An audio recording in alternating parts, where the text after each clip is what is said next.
šis mīts par to, ka tec pūš ārā siltumu, kas ir atskaņots, es nezinu, cik miljonus reizes. Veicot šo te miljardu ieguldījumu. Iznāk politiski, ka es samazināju Rīgas siltuma cenu par tik un tik procentiem. Redz, es neesmu par letāliem gadījumiem. Kāda vēlna pēc tad Latvenergo teica vienu.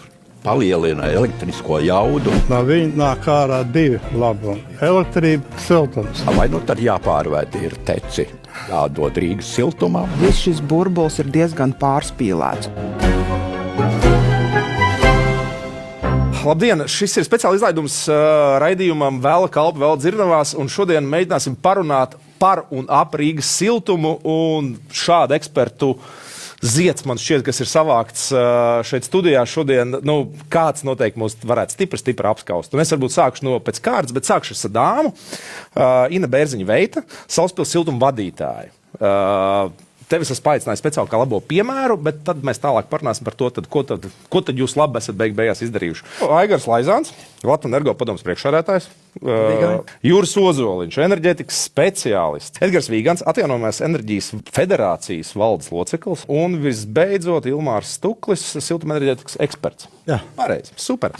Ko tad centīsimies šajā raidījuma ciklā? Parunāt par un ap Rīgas siltumu, un mēģināsim, šī tēma man šķiet pēdējā laikā, pēdējā pusgada laikā vai gada laikā ir ļoti, ļoti sāsināta, un cilvēkiem ir dažādi viedokļi, ka kāds mēģina uz viņiem vairāk nopelnīt, kāds kaut ko ir kādam kaut ko izdarījis pāri, vai tieši otrādi nē. Un mēģināsim izšķirtināt no tāda ekspertu viedokļa. Viesim uz to, ka mums ir 6 punkti, kurus vajadzētu izrunāt. Un tas pirmais - siltumenerģijas tarifu pieaugums, kas plānots ap 22%, un kā tad beigās tur īsti ir? Viens saka, ka vainīgs ir tec, tāpēc, ka pūš siltumu gaisā, otrs saka, ka vainīgi ir koģenerācijas stacijas, kuras ir sabūvēts un kaut kādām īpašām interešu grupām nauda tur nāk vairāk nekā visiem pārējiem. Kā tu pirms raidījuma teici, cits nemāk aiztaisīt logu ciet beigās un ir ventilācijas problēmas, tādā garā. Tad varbūt sākam tad no tevis, jā, ka tu noteikti zini, kā veidojās šī cena un kāpēc tieši 22%, kāpēc ne mīnus, kāpēc ne plus, kas notiekās? Pirmā lieta, ko es varbūt gribu uzsvērt, es šodien nerunāšu ne par skaitļiem, ne par tarifu veidošanu kā tādu. Runāsim par to, kādā veidā Rīga veidos apkures sistēma, kādā veidā kā mēs nonākuši pie situācijas, kurā esam šobrīd. Jo jebkura tarifu skaitļu pieminēšana, prognožu likšana šobrīd būtu, tāda zīlēšana kafijas stikla bumbā. Sevišķi ņemot vērā to, ka daudzus gan šķeldai, gan gāzei cenu noteikti grūti. Jo, kā jūs zināt, visi Rīgu mēs apkurinām gan ar šķeldu, gan ar dabas gāzi. Un šķeldu, it kā liekas ražojam paši, bet patiesībā šķeldas cenas nosaka arī Skandināvija, jo mēs viņu eksportējam ļoti daudz. Ne Latvenergo, bet šajā gadījumā Latvija kā tāda eksportē daudz šķeldas, un šajā gadījumā tā ir tā daļa, kas ietekmē nevis Latvijas patēriņš ietekmē šķeldas cenu, bet patiesībā šķeldas cenu nosaka Skandināvijas ziema un patēriņš ārpusē. Protams, arī tas spiediens par to, ka vai vispār šķeldu var izmantot, es vienkārši mēģināšu salikt kopā to bildi, kas šobrīd Rīgā veidojās. Tātad, jā, ir forši, ka patiešām Rīga apkurinās daļai ar zaļo enerģiju. Sauksim šķeldu par zaļo enerģiju, ja vien to koks nevar izmantot savādāk. Šķelda, kura ir atlikuma produkts kuru var realizēt kā siltumenerģiju kā tādu. Otra daļa, bez kuras Rīga nevar iztikt, es mēģināšu paiet no Latvenergo kā enerģijas ražotāja, bet patiesībā Rīga nevar iztikt bez apkures, kuru nodrošina tec, atlikuma siltums. Šajā gadījumā, ja mēs dedzinām gāzi, tec kā termoelektriskā centrāle, kura notiek enerģijas pārveide divos enerģijas veidos, gāzi, ko mēs iepērkam vai no Skandināvijas, vai no šobrīd no Amerikas un no citurienes, agrāk no Krievijas, tagad neviena miligrama vai kubikmetra nenāk no Krievijas, gāzi ir iepirkta tiek pasaules tirgos. Šajā gadījumā dedzinot šo metānu, kas ir Inču kalnā, mēs iegūstam gan siltumu, gan elektrību. Un šajā gadījumā tec darbojas lielā mērā kā pamata enerģijas ražotājs nodrošināt mūsu elektrību mājās un noturināt frekvenci. Kā jūs zināt, mēs atslēdzamies no Brela tīkla, automātiski šī sistēma, kas darbojās TECA2, nodrošina frekvences turēšanu 50 Hz, kas jums mājās ir stabilitātei, un blakus rodās siltums. Blakus siltums teorētiski. Pie šī raidījuma apstāmies. Tas nozīmē to, ka ja mēs skaidrojam tādā pilnīgi vienkāršā valodā, tad TEC ir termoelektrocentrāle. Centrāle, TEC, tūkums būs skaidrs, TEC termoelektrocentrāle. Gan elektrība. Pamatprodukts ir kas?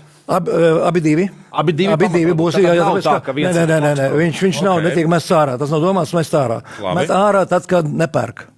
Tu pieminēji sākumā to teicienu, ka TEC pūš gaisā siltumu, kāpēc, ka izdomā paši? Nē, nav taisnība. Mums šo siltumu neņem. Mēs esam pat izbūvējuši īpašu, lai to it kā mazinātu šo svārstības, kuras mēs ražojam elektrību, kad vajag, un siltumu kaut kur jāliek. Mums ir pat siltuma akumulators uzbūvēts. Tā ir liela milzīga kaste, kurā mēs uzkarsējam ūdeni un turam, lai Rīga nodrošinātu. Bet tas ir tad, kad ir pirkšana. Tas nozīmē to pie šī brīža, ko tu stāsti, tas nozīmē to, ka jūs neko ļaunprātīgi ārā nepūšat siltumu? Nedod Dievs. Nedod Dievs, okay. Es būtu krimināla procesā uzreiz tajā brīdī, kad es pūstu ārā siltumu, tāpēc, ka man garlaicīgi palika. Tad šis mīts par to, ka TEC pūš ārā siltumu, kas ir atskaņots, es nezinu, cik miljonus reizes, tu saki, ka tā ir absolūti muļķība. Nē, mēs viņu pūšam ārā, tāpēc, ka nav kur likt. Mēs viņu dzesējam, nešaubīgi. Mēs nevaram darbināt termosistēmu, jo vajag elektrību un nevajag siltumu. Ir divi patēriņa gali.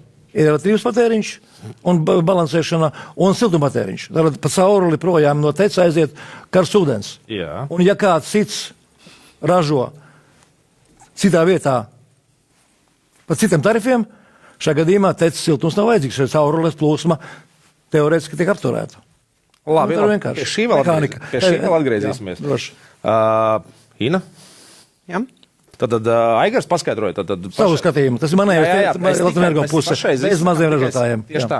Mēs izsakām pašreiz savu viedokli par to, kas tad īsti ir noticies. Un pie šī brīža situācijas, kā tu saki, ka termoelektrocentrāle nevis ļaunprātīgi pūš ārā šo siltumu, kas nenotiek, daļēji tāpēc, ka viņi neņem pretī. Tik tālu mēs esam uz vienu viļņu. Tas ir labi. Un ja šī cena būtu, vai pieprasījums būtu lielāks, jūs to varētu nodrošināt, bet jūs to nevarat izdarīt. Pieprasījumu, jā, mēs varam nodrošināt lielu daļu pieprasījumu visā Rīgā, sevišķi labajā krastā, jo tāpēc, ka mūsu jaudas ir pietiekuši lielas. Jautājums tikai, kas to ņem, un ja runā par tarifiem, gribēju sākumā pieminēt tarifus nenosakām mēs. Tarifus šajā gadījumā tad arī tas rodas, no kā tiek ražots, ar kādu enerģijas veidu tiek ražots, kādas ir izmaksas tam, ko mēs izmantojam. Plus vēl pieminēšu, ko varbūt nepieminēju sākumā, dabasgāze ir viens, bet ir vēl viena lieta - CO2 kvotas, jeb izmeši, kurus rada TEC, dedzinot gāzi, dedzinot šķeldu vai biogāzi, biometānu. Šādu te izmešu nav. Ja šādu maksu par izmešiem nav. Jā, izmeši ir, bet maksu izmešiem nav. Šajā gadījumā tā ir tā šķirīga lieta. Ok, Agar, paldies. Ina, tad tu kā Salaspils siltuma vadītāja, kā jums tur, jūs esat pieslēgti pie TEC vispār, vai jūs neesat pieslēgti pie TEC? Starp citu, jūs esat tālu. Lai cik tas interesanti nebūtu, sākotnēji kādreiz mēs bijām pieslēgti pie TEC, mums vēl palikuši ir pat kaut kādi pāļi. Kāpēc jūs atslēdzāties? Es neatslēdzu. Labi, ne tu. Es prasu, kā Salaspils, kāpēc īstenībā tā sistēma bija tik ļoti novecojusi. Visi tie šobrīd, ja kaut ko tādu vajadzētu darīt, tas būtu ļoti dārgi, jo agrāk visas tās trases, cik es redzu, ir gāja virs zemes. Tur ir diezgan liels attālums, jā, un padomu laikā noteikti viņi būvēja, ka neskaitījums, viss bija pavēlti, ūdens bija pavēlti, un siltums gandrīz pavēlti, vai ne līdz ar to. Jā, viss bija baigi labāt dzīvi. Baigi labāt dzīvi, jā. Jā, un tā kā tādā veidā. Labi, ja mēs skatāmies no tīri ģeogrāfiskā stāvokļa, tad TEC atrodas, es teiktu, tuvāk Salaspilī nekā Rīgas centram. Ja tā mēs, apmēram, būs vienādi. Pa vidam. Jā, labi, lai būtu pa vidam. Un tad jūs esat atslēgušies, un ja būtu iespēja pieslēgties, jūs to darīt šobrīd vai ne? Ja kāds piedāvā, iespējas ir vienmēr jāizvērtē, vai ir vajadzīgs. Okay. Tātad jūs manuprāt, kādreiz mēs saslēgsimies diezgan kopā ar Rīgu un tā tālāk, ka tas tirgus būs daudz plašāks un vienā tīklā, tāpat kā elektrību, izmantos to, kas tanī brīdī ir lētāk. Es domāju, ka tāda laika pienāks. Bet šobrīd tas ir ļoti, tā kā pieslēgties vai nepieslēgties TECam, ir tāds jautājums, nē? Drīzāk nekā jā, mēs esam pašpietiekami šī gadījumā, bet mums ir arī Salaspils novadē Racone, kas ir tec bijušais ciemats, un tur mums viss kārtībā. Mēs esam pieslēgti. Bet, ja mēs atgriežamies, mēs aizgājām mazliet ne tur, tad pa siltuma enerģijas tarifu. Salaspils un Rīga, ja mēs salīdzinām, kādas ir atšķirības? Pirmais, ko es gribētu teikt, tarifus ir ļoti grūti salīdzināt. Un viņi ir tik ļoti atkarīgi no dažādiem apstākļiem, jā, gan no tām pašām trāsiem. Gan jums, gan arī Rīgai tur nekas nemainās, kāpēc grūti salīdzināt.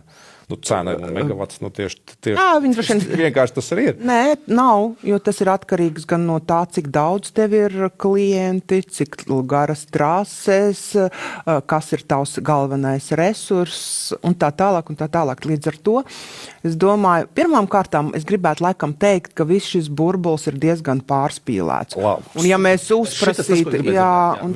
uzprasītu cilvēkiem uz ielas, kā ir, vai jums tas siltums tā kā baigi, es domāju, ka lielākā daļa pat nejustu, ka kaut kas tur baigi ir izmainījies. Bet atšķirība tik un tā, kāda atšķirība Salaspils un Rīgai? Taču tev noteikti zina.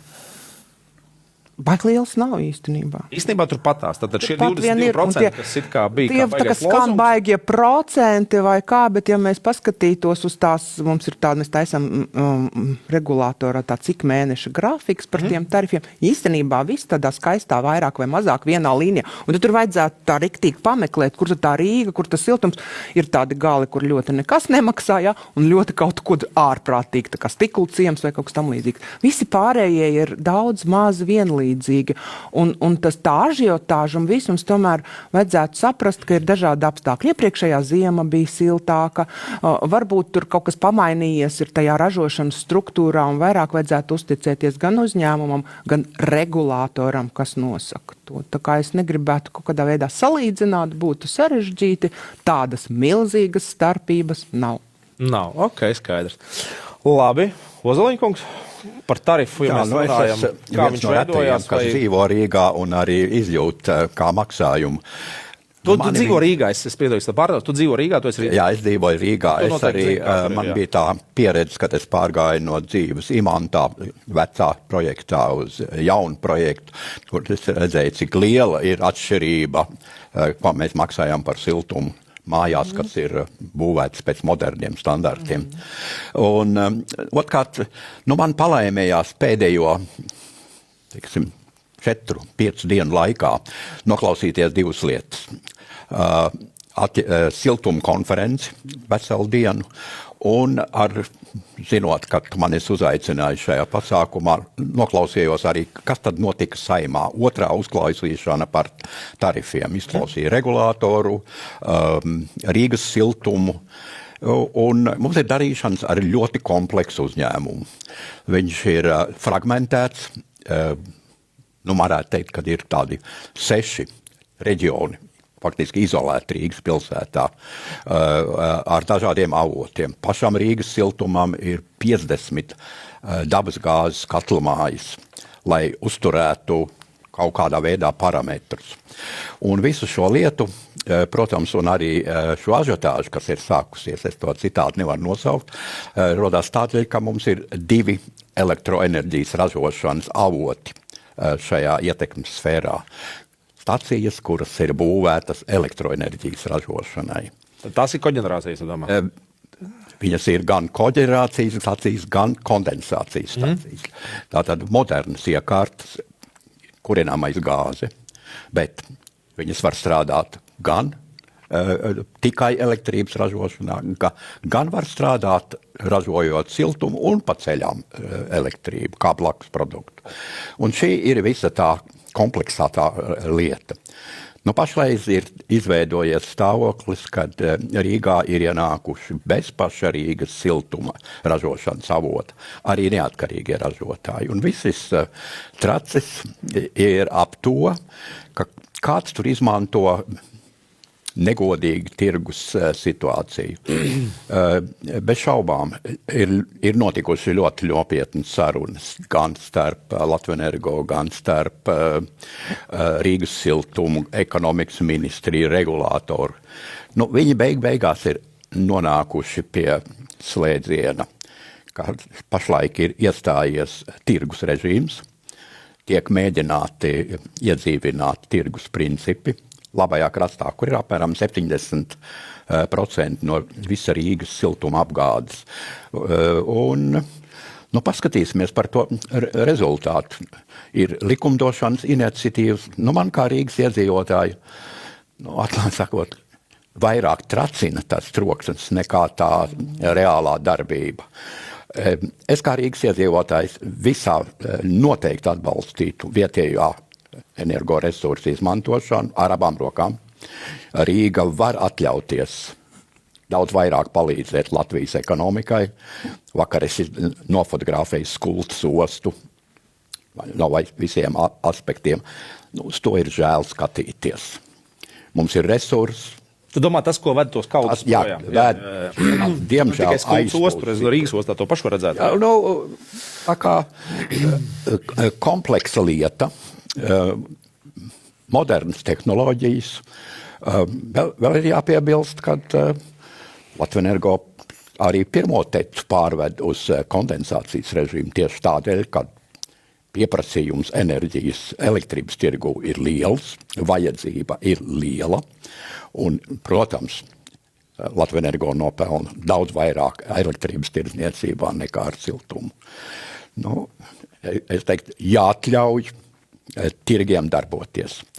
Nevar būt tā, ka tad ir tad jāpārvēd ir teci, jādod Rīgas siltumam, un tad tas ir tikai siltums. Tā nav jauna ideja. Ļoti laba revolūcija. Tas ir kādreiz diezgan sīk analizēts. Vai otrādi? Tā mēs, paldies Dievam, atteicamies. Jā, bet labi, bet tad pašreizējā brīdī tu kā rīdzinieks, es tā mēģināšu vienkāršot visu to, ko tu teici, tad tu kā rīdzinieks uzskati, ka patiesībā šī ažiotāža un šī visa bļaušana par to, ka ir abnormāli tarifi pieauguši Lietuvā, tur es nezinu, cik reizes lētāk, Igaunijā, cik reizes lētāk, Latvijā mums ir šausmīgi dārgi, beigās tā visa ir tāds šovs, no kā rezultātā ir visiem, ko darīt, es domāju, presē ir ko darīt, mēdījiem ir ko darīt. Es saprotu izcelsmi. Opozīcijā ir kaut kas jādara, ekspertiem arī ir kaut kas jādara. Visiem ir ko darīt. Visiem ir ko darīt, bet es šaubos par to, kas pašlaik tiek darīts, ka tam ir kāds labums un ir kāds sakars ar rīdziniekiem. Ok, skaidrs, super, labi, te ieliekam mazliet komatu. Edgar, tev kāds viedoklis par šo visu? Tu esi kā tā vai savādāk, atjaunojamās enerģētikas. Kā tev šķiet par šo visu? Tad Aigars mums stāst par to, ka viņi ļoti labi visu dara un to siltumu viņi nelabprāt pūš ārā. Ina saka, viņa pie teica pašreiz negribētu tagad slēgties klāt, viņi pašpietiekami. Juris saka vispār, ka tā viss ir uzpūsts. Tad kāds ir tavs viedoklis? Pirmām kārtām tu lūdzu, lai runā iespējami vienkārši. Jā, tas būtu ļoti labi. Viens no pamatiem, kas, netiek īsti līdz galam pateikts. Tas pirmais, kas mulsināja, tā kā šī ažiotāža pacēlās, bija, kad Latvenergo pūš gaisā siltumu, kas rada iespaidu, ka tas siltums neko nemaksā. Ja pūš gaisā, tad viņš ir pavelti. Un principā neatkarīgi kādu kurināmo mēs izmantojam, arī tās dažas no neatkarīgiem ražotājiem, kas izmanto šķeldu, tā skaitā arī Rīgā, arī viņiem ir koģenerācijas iekārtas, un viņi principā pēc tehnoloģiski līdzīgā situācijā. Ja viņi nevar pārdot savu siltumu no koģenerācijas, viņiem arī viņš jāpūš gaisā. Tā kā tehnoloģiski tur tā situācija diezgan līdzīga ir, un tas jautājums ir acīm redzot vairāk tiešām tajā regulējumā un tajā politikā, jo acīm redzot kaut kur jūtās tas, ka nav tāda vienota laba saimnieka redzējums par visu kopumā. Un tā kļūda acīm redzot ir ielaista jau krietni pagātnē, un tagad viņu grūti labot. Tie risinājumi var būt vai uz vienu pusi, te jau tika minēts, un vēsturiski daudzi varianti jau izieti. Diemžēl mēs neesam joprojām atraduši kādu no loģiskiem risinājumiem, kas acīm redzot būs vairāk politisks lēmums, ņemot vērā tur virkne dažādus aspektus, bet tai pašā laikā, ja tu gribi dzirdēt manu viedokli, kā teiksim, no atjaunojamās enerģijas pārstāvja, tad te mums arī ir jāskatās, lai mēs tagad atkal nepielaistu jaunas kļūdas nākošajām paudzēm vai nākošajiem politiķiem un enerģētiķiem, lai mēs neatkārtotos atkal jaunās kļūdās. Tam mums tomēr ir jāsaprot, kādi ir mūsu, teiksim, mums tagad ir pieņemta laba vai slikta enerģijas stratēģija, mums ir kaut kas vismaz piefiksēts, jā. Labi, cik viņi ir labi vai slikti, jo es esmu dzirdējis tik daudz viedokļus par šo. Nu, viņi arī vienmēr būs, jo cik cilvēki, cik dažādi viedokļi, jā, teiksim, nu, tas ir normāli, tas būtu ok, bet jebkurā gadījumā viņai ir jābūt, jā, jo visi nekad nebūs apmierināti. Kādas kļūdas mēs varam pieļaut vai nepieļaut ar to enerģētikas stratēģiju? Nē, nu, piemēram, teiksim, ja mums, teiksim, joprojām labi tas būs vai nebūs, bet jebkurā gadījumā mums ir noteikti stratēģijā, ka mēs ejam uz atsacīšanos 2050. varbūt tur 60. gadā, bet mēs ejam, mūsu mērķis ir atteikties no fosilā kurināmā, jā. Un, ja tāds mērķis ir, tad attiecīgi šodien jau jāpieņem lēmumi, ja mēs uz to mērķi ejam. Vai mēs atbalstam, teiksim, tur dabas gāzes vai biogāzes, kas būtu jau atjaunojamais, teiksim, resurs, bet tie lēmumi, kas šodien ir drosmīgi, tālredzīgi jāpieņem, lai mēs nepieļautu atkal tādas kļūdas, kad pēc 10, 30 gadiem atkal nākošā paudze būs līdzīgā situācijā un teiks, ko te idioti tur 2025. gadā tur ir pieņēmuši. Pat to teiks. Nu, tu esi siltumenerģētikas eksperts. Tad kāds ir tavs viedoklis par šo visu, kas notiekās? Un, nu, kamēr mēs aizgājām vārds līdz tevīm, tad es jau vairākas reizes dzirdēju, ka tā brēka ir sacelta absolūti nepamatot. Jā, iepriekš tika pieminēts ažiotāža. Ažiotāža? Jā. Opozīcija. Ažiotāža ir vietā, un nav svarīgi, kas viņa paceļ opozīciju, pozīciju vai kas. Un mēs runājam šodien par Rīgas siltuma apgādi Rīgā, valsts pilsētā. Bet šī tēma ir daudz plašāka, un viņa nav izdiskutējama tikai, teiksim, runājot par Rīgas siltumu, par tarifiem vai, teiksim, kādiem tur procesiem Rīgas iekšā, šķeldas izmantošana kādos apjomos vai kādu citu resursu. Te ir jārunā daudz plašāk, un tas ir saistīts jau to, ko Ozola kungi pieminēja, arī Latvijas Energo padomes priekšsēdētājs. Enerģētika kā tāda, kur ir ne tikai siltums, kur ir elektrība, kur ir energoresursi, jā, transporta mēs šodien, tiksim, varbūt nepieminam. Un ja mēs paskatāmies plašāk, tad šajā buķetē ir atrodam ļoti daudz enerģijas, kas faktiski atbalsta vienu otru, un kur ir atrodami risinājumi, kas palīdz veidot gan vienu, gan otru, teiksim, enerģijas veidu un atrast tos lētākos, optimālākos risinājumus. Un konkrēti jau pārējot pie pieminētās koģenerācijas. Koģenerācija ir ne tikai siltums, bet tur ir arī elektrība. Un ja mēs paskatāmies jau no elektrības puses priekš, kā ir teci tomēr veidot pamatā. 90. gados Ozoliņa kungs atcerās 80. gadus vēl. Jā. Latvija sēdēja peļķē pilnīgi, teiksim, bez, nevar teikt pilnīgi, bet ar ļoti mazām elektrības jaudām, un mēs bijām milzīgi atkarīgi no mūsu kaimiņiem, no to piegādēm, gan no Kohteļjāras degakmens stacijām, gan no Lietuvas, gan no plašās austrumu kaimiņu zemes.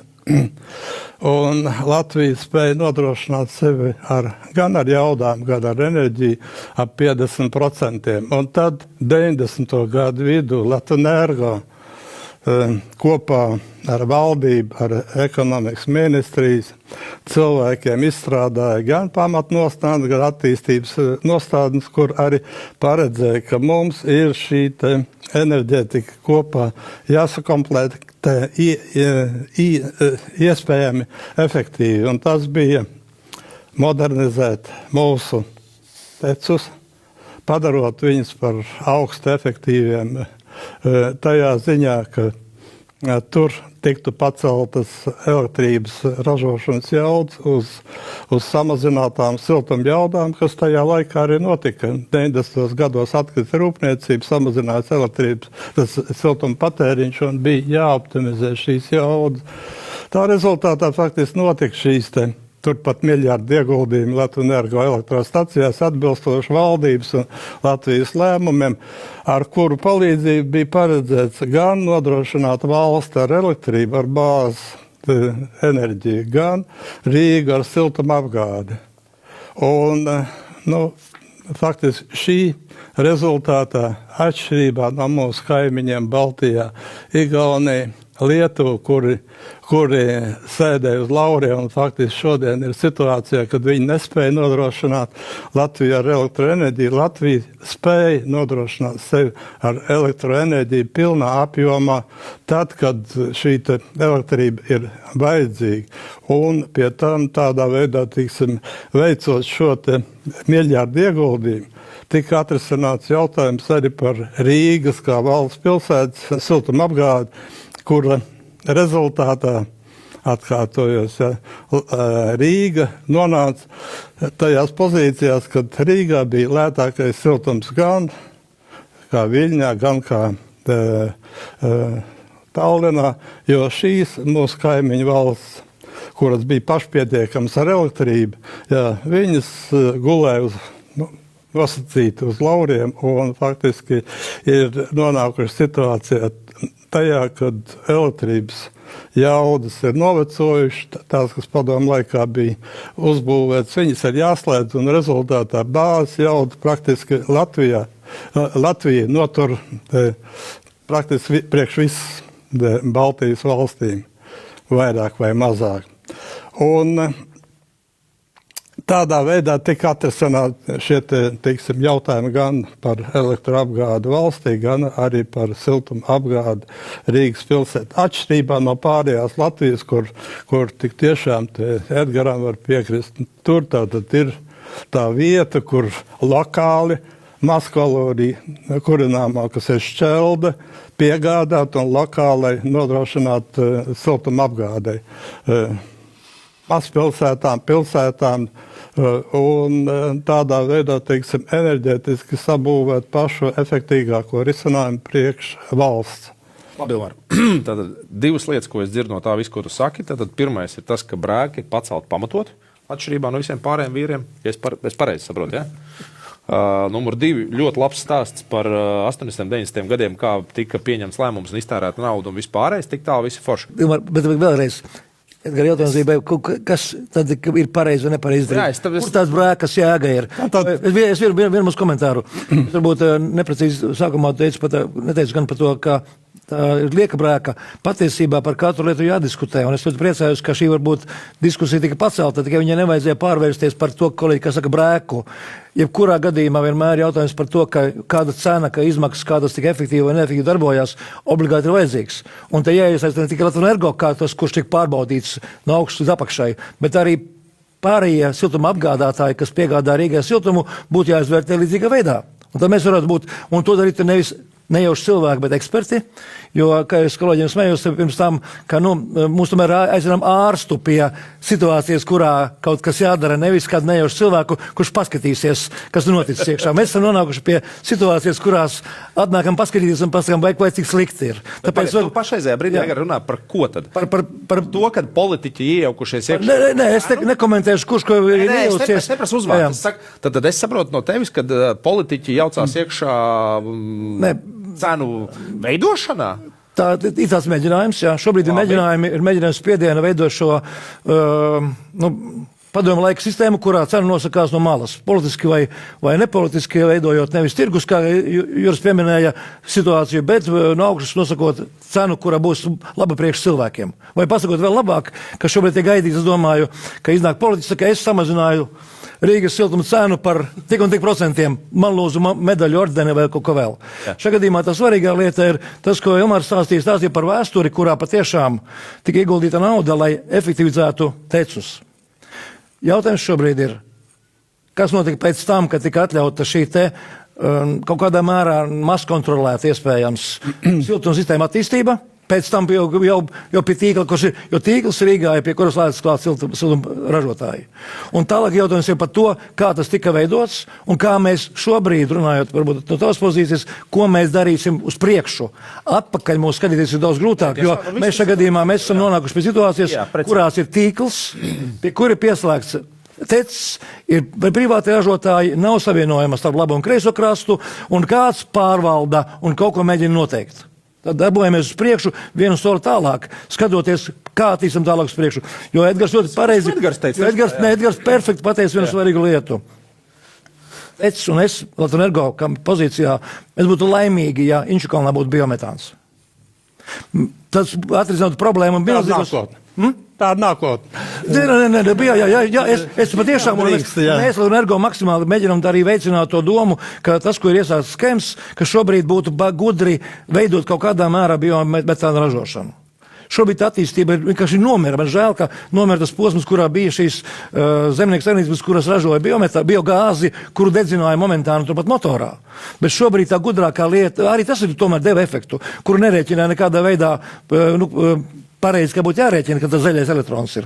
Bet patiesībā būtu jābūt tā, ka mēs veidojam valstisku sistēmu, kurā visi bioatkritumi, varbūt pat daļa no tās šķeldas pēdiņās, kura nav šķelda, pārvērst par biogāzi, biometānu, kur beigās ir arī pārējās lietas. Mēs veidojam sistēmisko, un par to mēs Latvenergo esam runājuši gan ar Kemu, gan ar ekonomikas ministriju, ka veidot to, ka veidojās attīstībā atjaunīgo resursu sistēmā, kura nodrošina lielās lietas, elektrons kļūst zaļš, mēs esam kopsumā zaļi arī Rīgai, un te veidos, un tad tas gan, ko es pateikšu godīgi tajā brīdī, būs jautājums, tie, kas no šķeldas ražo siltu un elektrību pierīgā, kā viņi konkurēs ar teicu, kurš būs zaļš, kuram nebūs CO2 kvotas. Jā, tieši tā, jā. Būs daudz, ļoti daudz labas paturpināt Aigaru, gan teikto, gan arī to, ko iepriekš es teicu. Tad mēs nonācām pēc rekonstrukcijas pie lētākā siltuma un pie konkurēt spējīgākās uz tiem, teiksim, resursiem, kas bija balstīti šo tec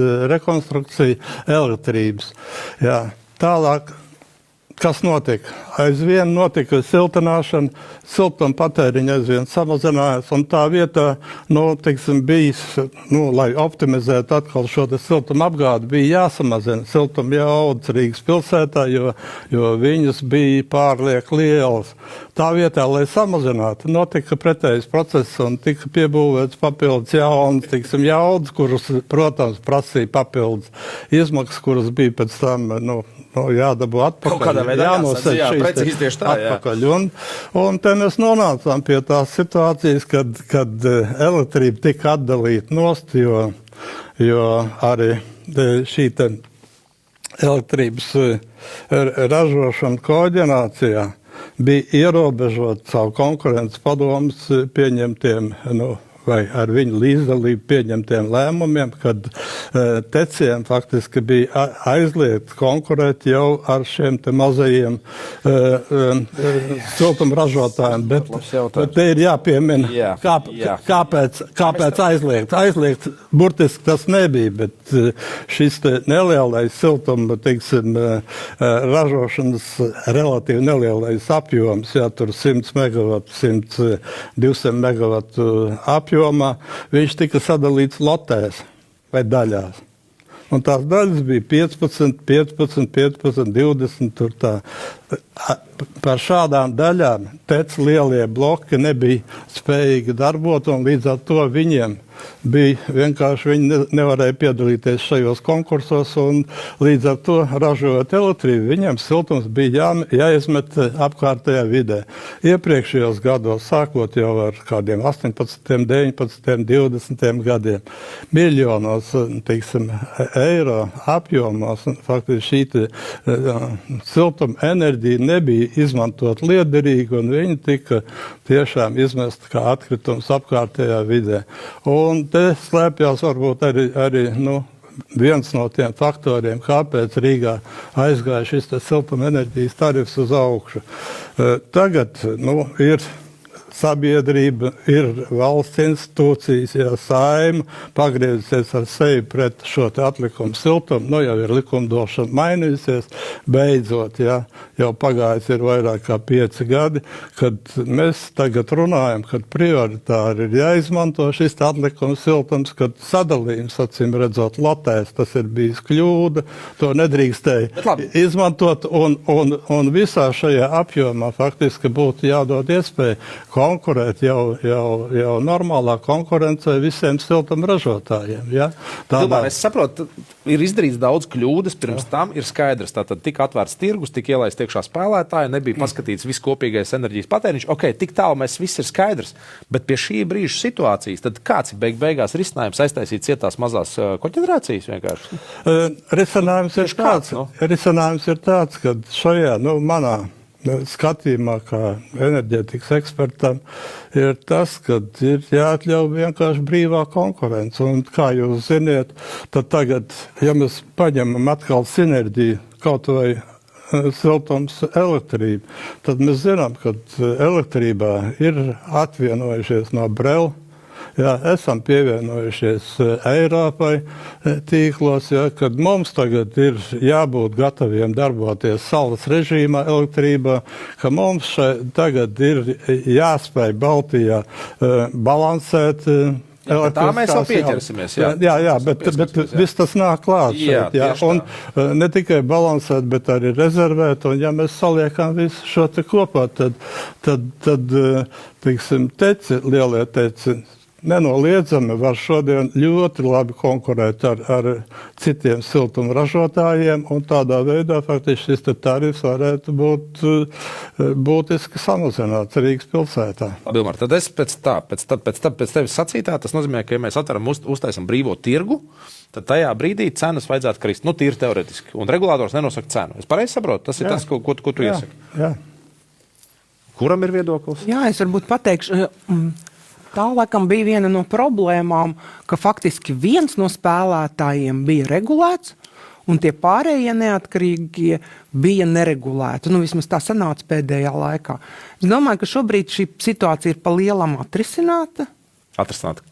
Jā, jo vakar vien bija, tātad Saeimā bija Tautsaimniecības komisijas tātad lēmums, ir jau Rīgas siltums nostrādājis faktiski gandrīz gadu, izmēģinot dažādus modeļus tirgumu, kad tirgus strādā, jo, protams, bija pretestība, jo šķeldas koģenerācijas stacijas nav tik elastīgas, varbūt kā gāzi, viņas nevar izslēgt, uz to tika spekulēts un tā tālāk.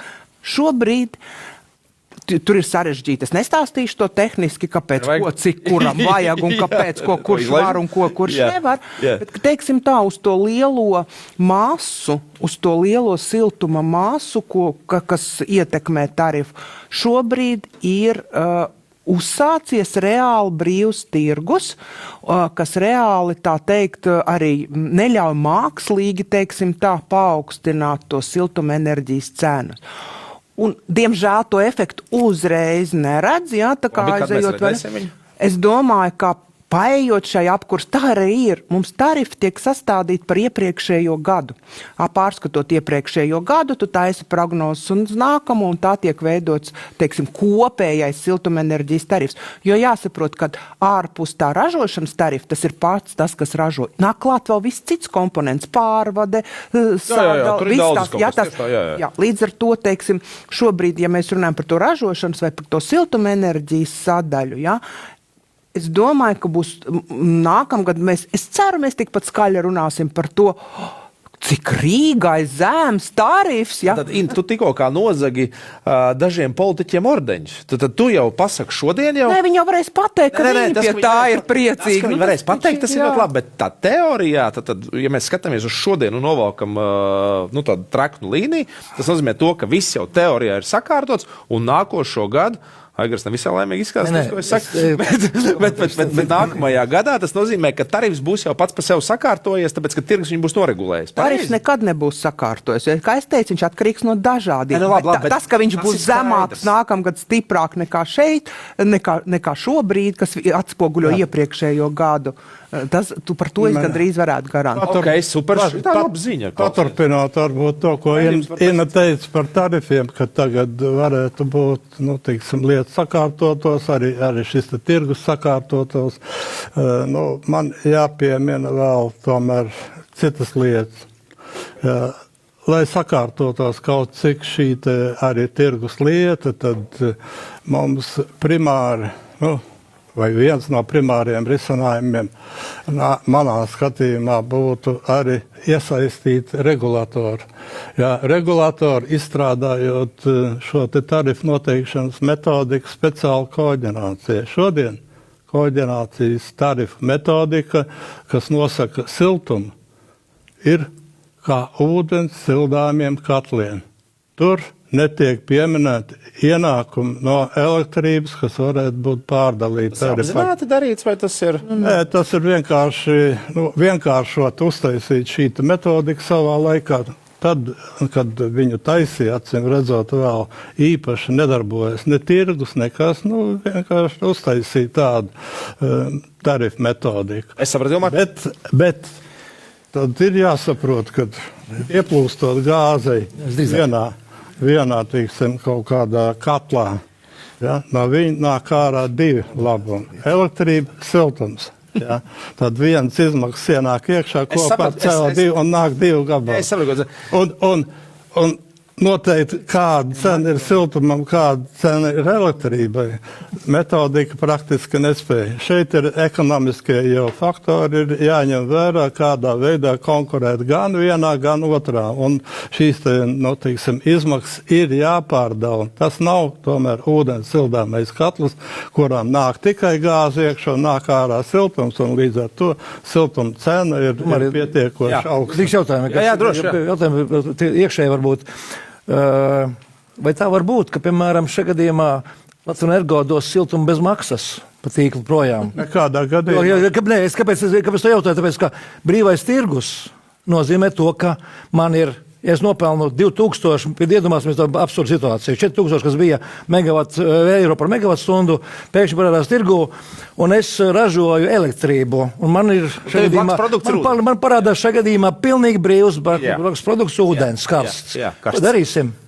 Tātad šajā gadījumā. Tas brīvais tirgus vai nav brīvais tirgus? Ir mazliet jāsaprot arī šī termodinamiskā schēma, koģerācijas stacijas vai procesa. Mūsu teci ir izbūvēti tādā veidā, kad no viņiem ir iespējams ražot tikai elektrību. Tādā gadījumā vienkārši šis siltums vai tvaiks turbīnā nostrādā līdz kondensatoram, līdz zemākiem parametriem un tiek izvadīts apkārtējā vidē. Ja šo siltumu no tvaika turbīnas gribam izmantot lietderīgam patēriņam Rīgas pilsētā, tad vienkārši no turbīnas tiek noņemts ar augstākiem nedaudz parametriem siltums, un viņš uzsilda šo Rīgas pilsētai nepieciešamās siltums. Šajā procesā nevis tvaiks nostrādā līdz vakumam un līdz kondensatoram, bet viņš tvaika turbīnā tiek noņemts nedaudz pie augstākiem parametriem un nedaudz palielinās, faktiski samazinās elektroenerģijas izstrādi, kā rezultātā varbūt iegūmi no elektroenerģijas samazinās. Tāpēc šie varbūt zudušie elektrības samazinājumi izmaksas ir jāpārdala uz siltumu. Un šī siltuma cena, viņa atkarībā no tā, kāda ir tirgus cena elektrībai. Tur tā lieta, ka jāskatās šī sinerģija kopā, elektrība ar siltumu. Atkarībā no tā, kāda cena ir elektrībai, tirgū, šī siltuma cena var svārstīties no nulles.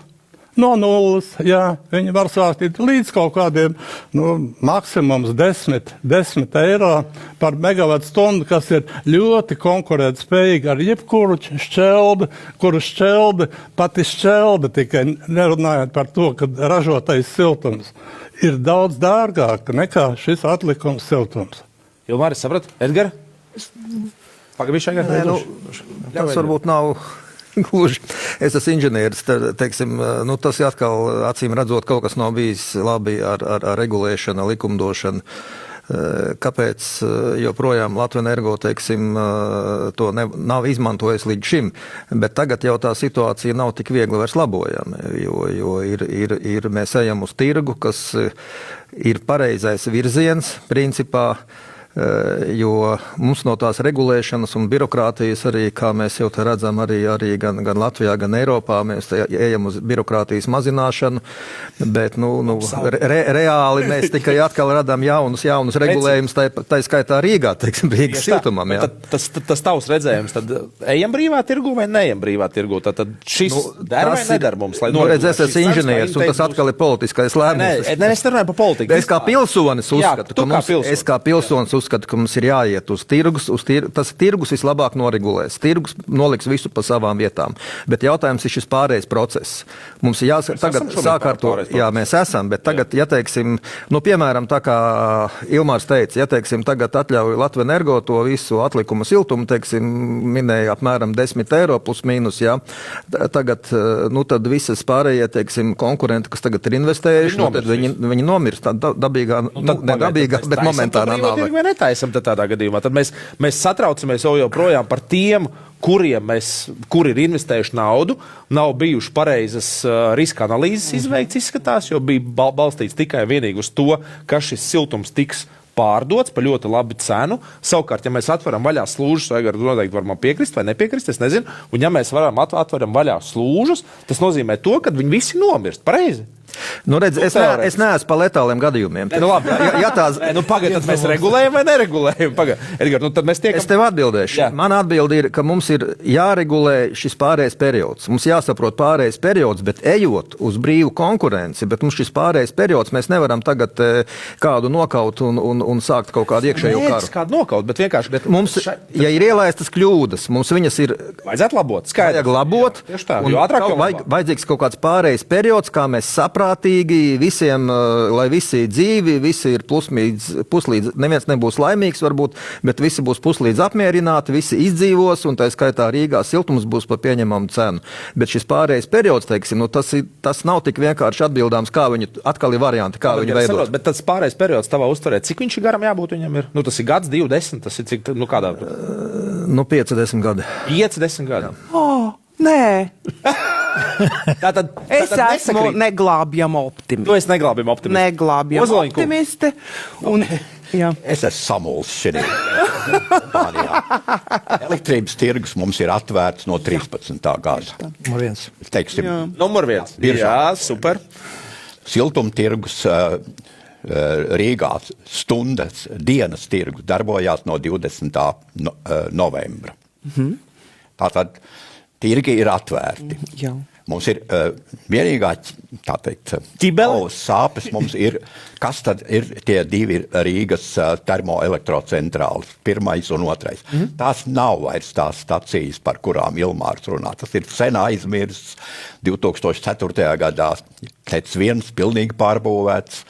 2008. un 13. gadā ir papildināts TEC 2, kas ir būvēts ar mērķi elektrības tirgumu, kur arī veiksmīgi darbojās, un Latvenergo finanses rādītāji ir ļoti labi tādēļ, kā termostācija ļoti labi nopelna elektrības tirgu. Jā, precīzi, jā. Un no inženieru viedokļa, nekādi, es neredzu iespēju apvienot, sinhronizēt Rīgas siltumtirgu ar elektrības tirgu. Tā man liekas, tas ir vislielākais izaicinājums. Tas atklāt sakot ir ekonomistu uzdevums. Tāpat kā tika izdomāti principi, pēc kuriem strādā Norpools, un šodien jau mums ir 2 elektrības biržas, arī pēc tiem pašiem principiem. Tās neizdomāja inženieri. Inženieri izdomāja koģenerācijas ciklu, kas ir jau apmēram 150 gadu vecs princips. Bet kā apvienot ekonomiski pareizi Rīgas atvērto siltumtirgu ar atvērto elektrības tirgu, es domāju, ka tā nav Tas nav jautājums, kur varētu atbildēt inženieri. Nevajadzētu ņemt uz sevi. Dalību nevajadzētu ņemt šajā. Tur jābūt ir mazliet reālākiem, ko varam, ko nevaram. Jā, piekrīt, jā. Papildinot Juri, es ļoti perfekti varbūt vienu lietu pacelšu augšā, tādu nedaudz kā devils advokāts savā virzienā nelabā. Atsakot, ka, godīgi sakot, varbūt, ka mēs nevaram runāt par brīvo tirgu. Par tirgu kā tādu, patiesībā Latvijā par brīvo tirgu runāt ir ļoti grūti, jo izmērs ir maziņš. Jau salīdzinām, ka Rīgas... Kāpēc? Viņš pēc cilvēku skaita, pēc apjomiem arī teci jaudas pret pārējiem ražotājiem, tur var runāt par tirgus pieeju siltuma apgādē. Ja? Ļoti, es esmu vēlreiz, sanāk, tagad es kā runāju pret Latvenergo teorētiskiem interesēm kā tādām. Ja? Patību sakot, Latvenergo... Tas viss ir kārtībā. Šakadījumā tam ir jābūt arī skaidram, kādā mēs veidā mēs skatāmies, jo mēs labi apzināmies, Latvenergo apzinās savu vietu valsts sistēmā, nevis kā tikai tīrais komersants, bet kuram ir daudz lietas, kuras jādara, tāpēc, ka jādara. Mēs varbūt ka gadīsies pēc kāda brīža, 30-40 gads, kad teci tiks slēgti. Tāpēc, ka būs CO2 kvotas milzīgas un beigās kurināsim ar šķeldu, ar kaut ko tādu, kas varbūt ar elektrību sildīsim to visu. Tā kā šajā gadījumā tā svarīgā lieta ir ieraudzīt, ka runāt par brīvo tirgu, tur, kur ir viens milzīgs spēlētājs un daudzi mazie, ir ļoti bīstami. Jo tāpēc, ka lielais pasaules... Jā, es apēdīs mazos. Nu, tieši tā. Tas, ko es tev Ilmāram teicu, es palaidīšu, tā, kad man būs 4000 megawattstundā elektrība, es siltumu palaidīšu bez maksas. Jā, un tu būs uz... Brīvajā tirgu, jā. Pašlaik ir 400 eiro par stundu. Šī stundā, kad mēs... Brīdī, jā. Tā kā vēlreiz, šajā gadījumā... Latvenergo strādā uz nebēdu. Protams, kondensācijas režīmu. Jā, tieši tā, tāpēc, ka Rīgas siltumu nevajag. Par ko es domāju šobrīd, ka noteikti šie ir kaut kādi ierobežojušie faktori, regulatori iedarbībai būtu jābūt, ja brīvais tirgus... Tāpat kā tieši tā. Nevis par pārējais, es nerunāšu par pārējais periodu. Labi. Pārējais periods nozīmē nekad nebeidzamais stāsts. Ja? Tāpēc, ka, godīgi sakot, šīm mazajām koģenerācijām ir sava vieta. Viņam ir noteikti sava vieta, ja viņi vēl darbojas koģenerācijas režīmā, siltums un elektrība, tas ir ļoti labs variants. Tikai kas jāapzinās maziem siltuma ražotājiem, ka viņam reizēm nebūs ko likt siltumu.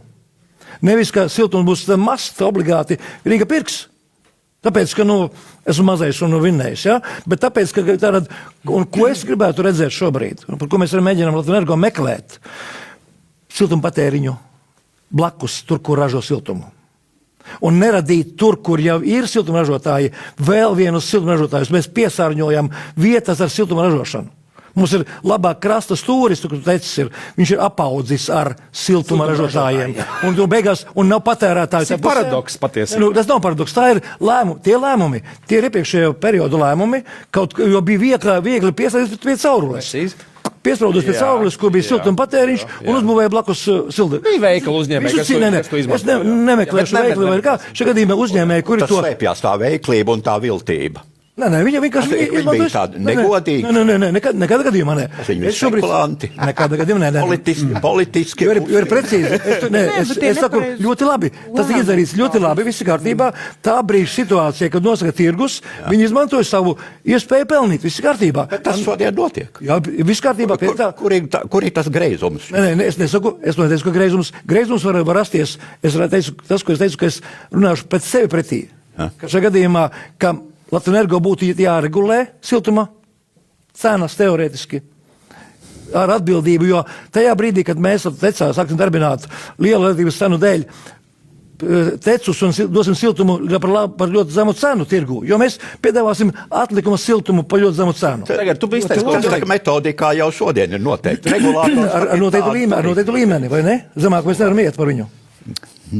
Jūs nevarat iet par viņu, bet mazās koģenerācijas lūdzu variet. Jā, viņas var to Tad tādā gadījumā, ja viņas var redzēt un prognozēt cenu, ko jūs dosiet ārā, jo regulātors noteica zemāko cenu. Mēs konkurējam. Jā, bet šajā brīdī tas jau ir tas, kas aizgājis, ir greizi. Es pareizi. Man tas ir ok. Tikai patēriņu vajag. Ir tā vai nav? Tas būs ļoti interesanti, ka tu sāks runāt par apgādes drošību un vispār par drošību, kā šo karu vinnēt. Tad mēs nonāksim pie šie jautājumi. Cits, jā, tā mēs tev. Tas nav cits. Tas viss ir kopā, jā. Diemžēl tas viss ir kopā. Elektrība ar siltumu ir kopā, enerģētika. Tātad tas ir viens, otrs, tātad nepieciešamais drošība un tā tālāk viņi ir kā elektrībā, to, ko Ilmārs stāstīja, tā arī siltumā. Jo, diemžēl, bez teca nevar nodrošināt visu siltumjaudu, kas ir nepieciešama ziemā, ja? Un otrs, un ir kaut kāds slānis, kur ir milzīga konkurence, un daži labi, kas, es negribētu teikt, ka viņi bija negodīgi, bet ļoti daudzā mērā tie bija tādi ātri lēmumi balstīti uz tā brīža, uz tā brīža bija balstīti situāciju. uz likuma. Jā, tieši tā, uz tā brīža Naudu likumisko neviens neieguldīja. Zilgais.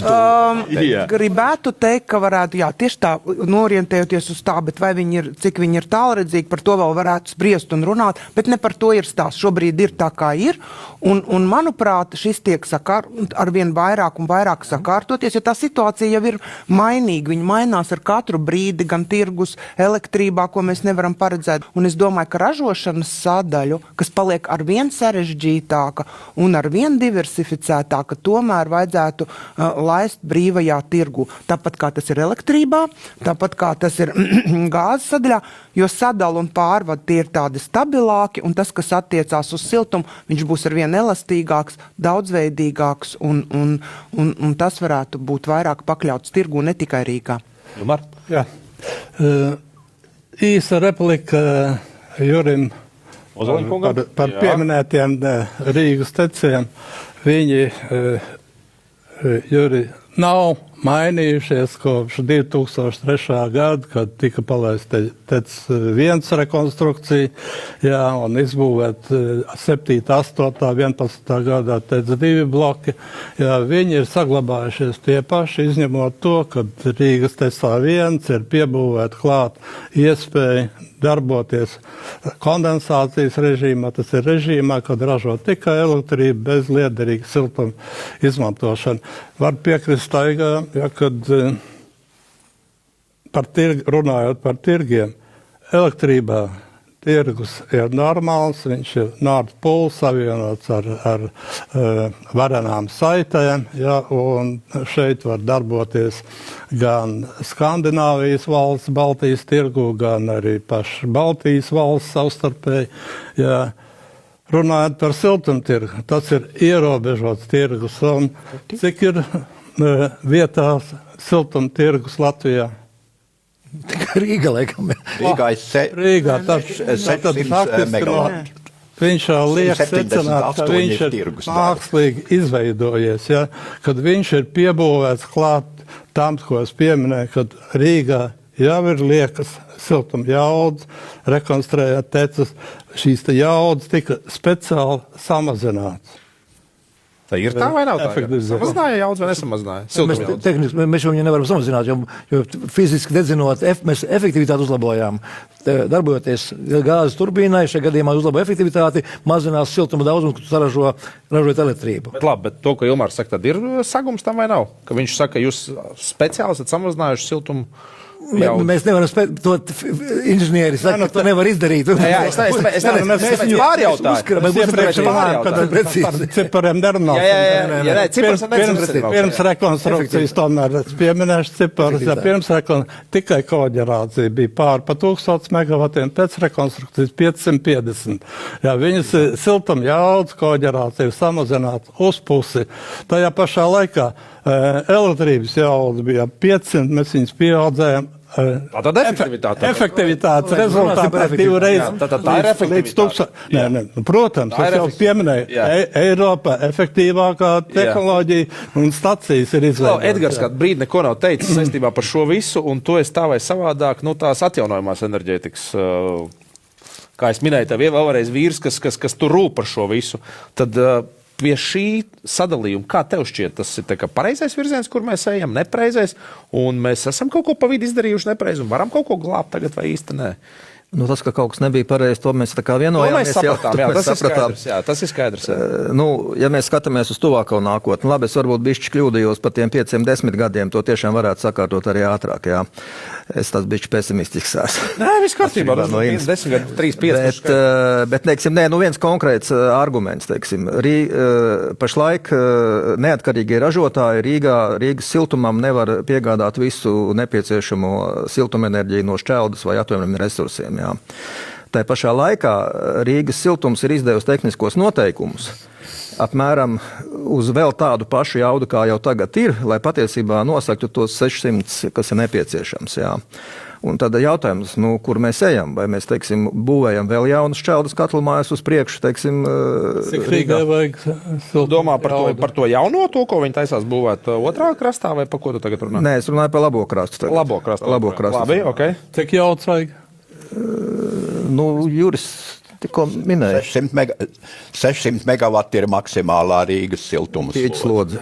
Rīgas labā krasta siltums slodze ir 850 megavati. Jā, tas ir. Nezinu, man ir kabatā aizvakardien Rīgas. Labi, ok, es Mēs runājam par cipariem necelājiem. Bet tas ir tuvākās nākotnes jautājums. Jā, vai, teiksim, būs investori, varbūt, kas investēs jaunās šķeldas siltuma un varbūt arī koģenerācijas stacijās, vai kaut kā savādāk tur jāskatās. Ir, jā, un tas ir jāpieņem kaut kādu lēmumu. Ir jau tieši tā, ir jau ienākuši, ir jau nāku uz Rīgu piedāvājumu par atlikumu siltumu, tas, kas nāk no dažādiem ražotājiem, halles, tās ir, jā, tad datu centri, jā. Tas ir tas, kas paliek pāri. Es to gribēju par datu centriem, es gribēju vienā brīdī parunāties.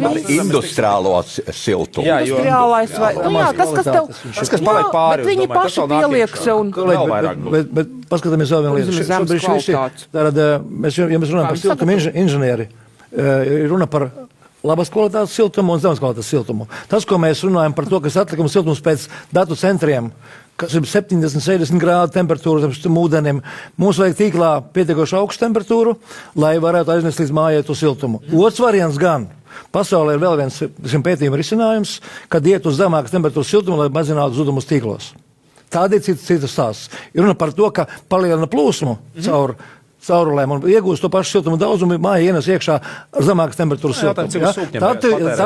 Tad ir saruna par to, ka mēs izmantojam industriālo atlikumu siltumu. Tad tas ir nopietna saruna. Ja mēs turpinām domāt par to, ka mums ir vecās māju apgādes, kas ir joprojām radiatori, kādi ir ar cauruļvadiem, kādi ir, tad mums būs vajadzīgs augstas temperatūras siltums, kuru jādabūd cauri cauruļvadiem, lai viņš galā pie līdz mājai būtu iekšā.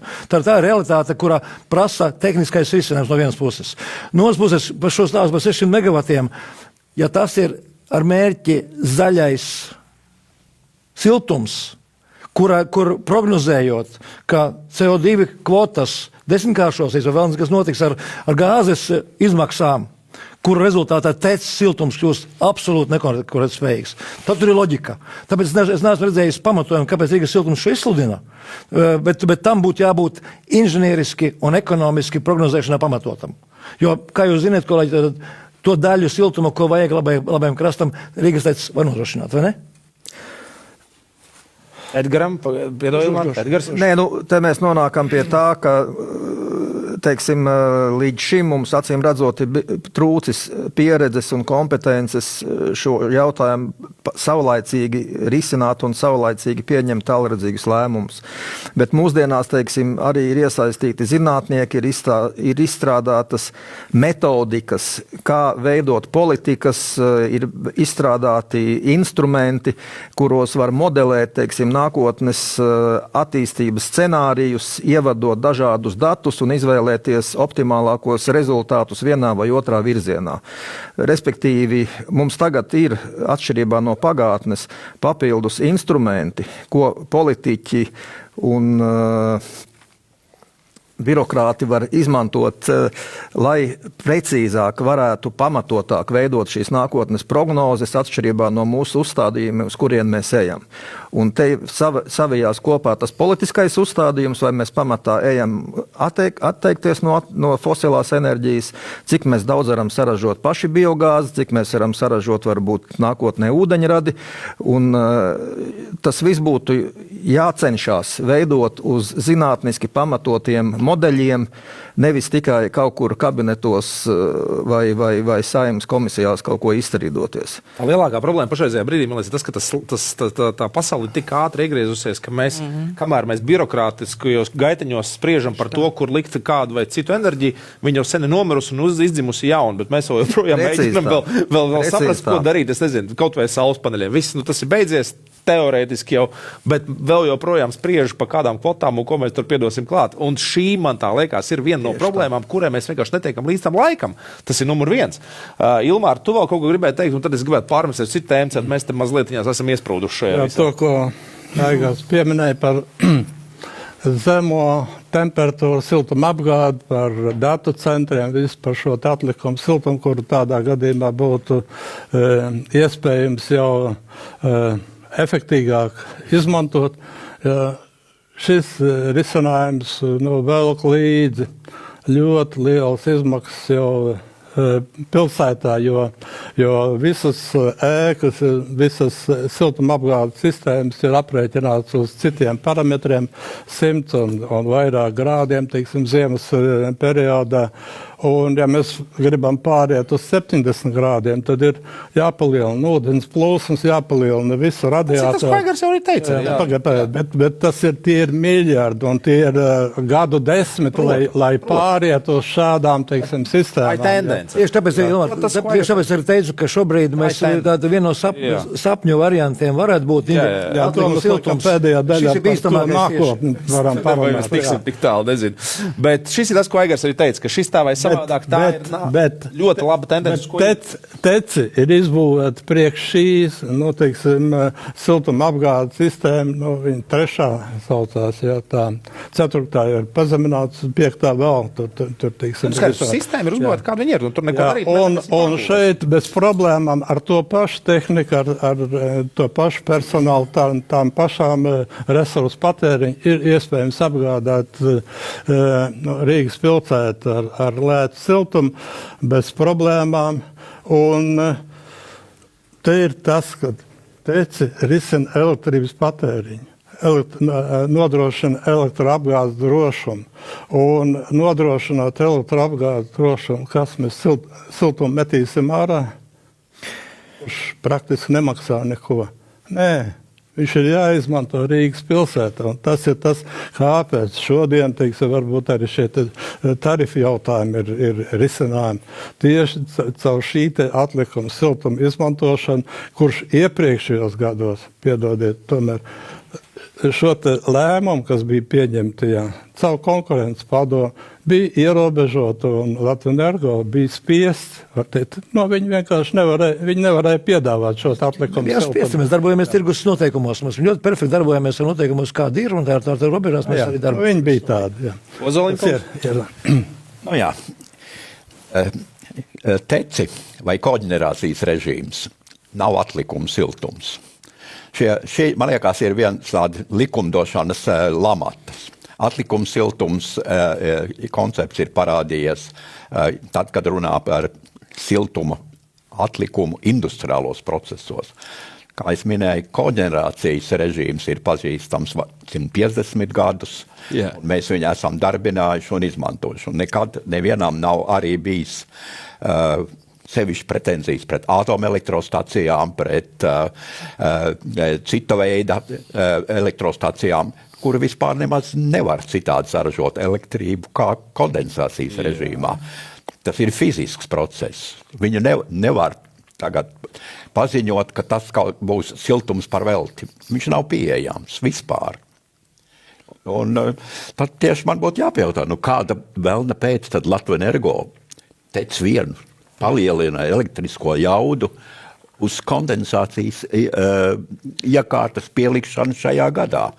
Tādēļ, kad elektrības tirgus un tirgus signāli saka, mums ir vajadzīga elektrība. Tur ir nauda. Ne tikai, bet arī. Liekas, ka vislielākā grūtība ir tagad izdomāt, kā no tā elektrības tirgus pārnest naudu uz Rīgas iedzīvotāju maciņiem. Tas, ko es teicu par tirgus, par brīvo tirgu, un kā tas tiek, vai tas tiek regulēts vai netiek regulēts. Šeit Jura komentārs ir perfekti precīzi vai virzienā, vai mēs pārdalam ar kaut kādu noteikumu vai atstājam brīvo tirgu, kurā visi spēlē pēc tā, kā viņi uzskata par labu esam. Brīvais tirgus neierobežo. Es domāju, ka tā ir laba lieta, kas ir notikusi šajā rudenī ar to diskusiju par Rīgas siltuma tarifiem. Galu galā iet runa jau tikai par vienu regulētu uzņēmumu, Rīgas siltumu. Par koģenerācijas stacijām un stacijām runa neiet par ražošanu. Un tas, ka tas ir nonācis uzmanības centrā, tas, kad ir tāda diezgan falša likumdošanas iniciatīva, ka tagad regulēs koģenerācijas staciju maksimumu cenu, kas, domāju, ir diezgan bīstami, jo mesties virsū vietējai enerģijai, iet runa par biomasu, nav īsti prāta darbs, bet atkal ir jāsaprot, ka tas ir pagaida risinājums. Nu, ir tāds politiskais strīdiņš. Nu, jāļauj politiķiem izlādēties. Pārējiem mums, es domāju, ir mierīgi. Šis ir bīstami, Jur, ko tu saki. Tā, ja ļaus politiķiem visu laiku izlādēties, vienā brīdī mēs varam pie sasistas siltrā. Tāda ir vispār politiskā dzīve. Viņam citādi nekad nav bijusi un nebūs. Nav tā, Juri. Klausties, mums ir jānodrošina Mēs jau te trumpistus redzam Latvijā. jā. Mas varbūt stāstīšu par šo Mums ir jānodrošina valsts ar elektroenerģiju, un lai nodrošinātu valsts ar drošu, stabilu elektroenerģiju, ir jābūt darbā bāzes jaudām, kas var regulēt. Darbā, bet pieejama. Gan uz augšu, gan uz leju šo te, teiksim, atslēgums, gan kabeļu atslēgums, gan ģenerējušo jaudu atslēgums, gan patēriņu atslēgums, pieslēgums. Jā. Es kā siltumnieks tomēr mēs ražojam elektrību. Mēs ražojam, tad ir... Siltumu patērējam 3 reizes vairāk nekā elektrību. Mēs runājam visu laiku par tecēm, bet atnācām runāt par Rīgas siltumu. Jā, nē, tas, ka viņš tā vai savādāk kopā, diemžēl. Te jau nav pretruna. Klausies, viņš ir jārisina kopā sinerģijā, ja? Un jāskata Rīga atšķirīga no pārējās Latvijas, kur netiek risināt šie elektroapgādes risinājumi. Latvijā, Baltijā. Rīga risina elektrības, nu, teiksim, apgādi Baltijā, ne tikai Latvijā. Un šajā procesā ražojot elektrību rodās šis te siltums, kurš ir jāizmanto. Jā, mēs saprotam. Es gribētu pievērsties Inai. Tad uz šo brīdi Lietuvā notiek ļoti aktīva tieši jebkuras pilsētas siltuma slēgšana klāt pie lieliem boileriem, sauksim viņus tā, lai cilvēki saprast, pa ko iet runa, kuros tiek uzkrāta enerģija, kas ir... Tas, kas mums vērko, ja ziniet, mums pie TEC2 ir uzbūvēts siltuma akumulators. Siltuma akumulators, būsim precīzāki. Jā, siltuma akumulators. Tas ir ļoti mazs, protams, pret lieliem akumulators. Jā, bet tā vai savādāk. Tātad siltuma akumulators, kas tiek Lietuvā pašreizējā brīdī diezgan aktīvi veidot viņi, jo man ir informācija no vairākām lielām pilsētām tieši, ja mēs runājam par Lietuvu, tad viņi uz šo pašreizējā brīdī skatās kā reālo risinājumu. Un, ja es pareizi saprotu, tad Salaspils to jau ir izdarījusi kādu laiku atpakaļ. Pareizi? Jā, mums jau 6 gadus. Ne tikai 6 gadus atpakaļ. Ne tikai Rīgā. Tam Rīgu uzbūvējām, mēs kopā vēl mācījāmies un skatījāmies. Jā. Tātad tu kā labais piemērs, tātad pie šī brīža situācijas, ko 5 gadus atpakaļ, 6 neviens pat nevarēja iedomāties, ka būs pa dienas vidu elektrība bez maksas, jo tad sākās tur tie kari un vispārējais, un tur tas pīķis bija nenormāls. Pirmkārt, kur bija tā pārliecība, ka tas nostrādās? Tas ir numur 1. Numur 2, vai šādu virzienu mums vajadzētu ieņemt pie šī brīža situācijas, kad dienā tomēr tā elektrība, ne visos laika periodos, bet elektrība ir pavelti. Un kā tas atspoguļosies uz jebkāda veida patēriņu, un vai to nevar izmantot arī kā balansēšanu visam klāt? Jā. Viss tāds salikt kopā. Jā, mēs runājam šobrīd mēs runājam par akumulācijas tvertnēm. Tātad, un viena no, tāpat kā elektroenerģija, kas ir svārstīgas cenas, jā, tāpat arī siltumenerģija ir diezgan svārstīga patēriņa. Un tad mēs savukārt likām savā laikā, jo mums ir saules kolektoru lauks, kā jūs sakat, ka vasarā mēs tā kā pa dienu saražojam siltumenerģiju, ko vakarā pēc tam var izmantot iedzīvotāji. Jā. Bet vispār akumulācijas tvertne šai mainīga, ka mēs saplūstam elektroenerģiju un siltumenerģiju arvien vairāk, par ko mēs jau runājam sen, tik patiesa tad, kad ir lēta enerģija un varbūt tas patēriņš nav tik liels pilsētai vai nav svarīgs, tad tu caur elektroiekārtu, piemēram, saražo tanī brīdī siltumenerģiju un noglabā viņu akumulācijas tvertnē. Tik tā viss ir skaidrs. Jā, tā kā, jūs prasījāt vieglā valodā. Jā, es būšu tā vieglā valoda. Tulkojums vieglā valodā. Un šajā gadījumā es uzskatu, ka viens arī no risinājumiem arī tāpat tiem atjaunojamiem energoražotājiem tai pašā Rīgā būtu arī šobrīd jāiegulda akumulācijas tvertnēs, tad, kad ir viņi arī grib ražot to elektroenerģiju, tad, kad viņi ir, ja tās ir koģenerācijas stacijas un tā tālāk. Tā kā akumulācijas tvertnes faktiski paliek neatņēmama siltumenerģijas ražošanas vai siltumapgādes sistēmas daļa. Un tāpat kā arī elektroenerģija. Paturpinot, viena lieta ir. Padomu laikos mēs neveidojam akumulāciju, tāpēc, ka bija liela jauda un bija zudumi nebija svarīgi. Un nebija patēriņu deva, atceroties, tie, kas mana vecumā, ka bija karsts, ko mēs darījām, nevis pamazinājām temperatūru, bet vērām vaļā logus. Ja? Vai logi bija tik šķirbaini, ka vienkārši nes siltumu ārā.